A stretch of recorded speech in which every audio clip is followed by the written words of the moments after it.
Hi everyone. அடுத்ததா நான் வந்து பேசப்போற படம் வந்து பார்த்தீங்கன்னா, Evil Dead 3 Army of Darkness. 1993ல வந்து இந்த படம் வந்து ரிலீஸ் ஆயிருக்கு, ஒரிஜினலா. இது வந்து எப்படின்னா, ஃபர்ஸ்ட் 2 படம் மாரி இருக்கவே இருக்காது. 3வது படம் மொக்க பண்ணி வச்சிருப்பாங்க. நம்ம தமிழ்லலாம் பார்த்தோம்னா அப்படிதான் இருக்கும்.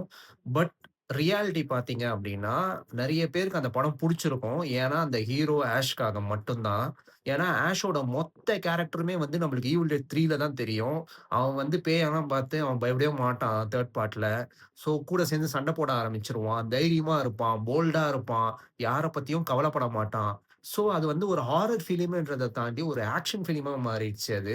அதுவும் இல்லாம வந்து அவன் 12த் செஞ்சுரில போயிட்டு டைம் டிராவல் பண்ணி அங்க போய் மாட்டிப்பான். திரும்பி அங்கருந்து எப்படி இங்க வரான்றது தான் வந்துட்டு கதையே.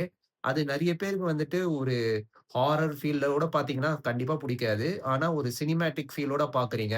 உங்களுக்கு அந்த சீரிஸ் வந்து ரொம்ப புடிக்கும். அந்த படம் ரொம்ப புடிக்கும். ஹீரோக்காக நான் பார்ப்பேன்னா, கண்டிப்பா ஈவில் டெட் 3 வந்து வொர்த் தான்.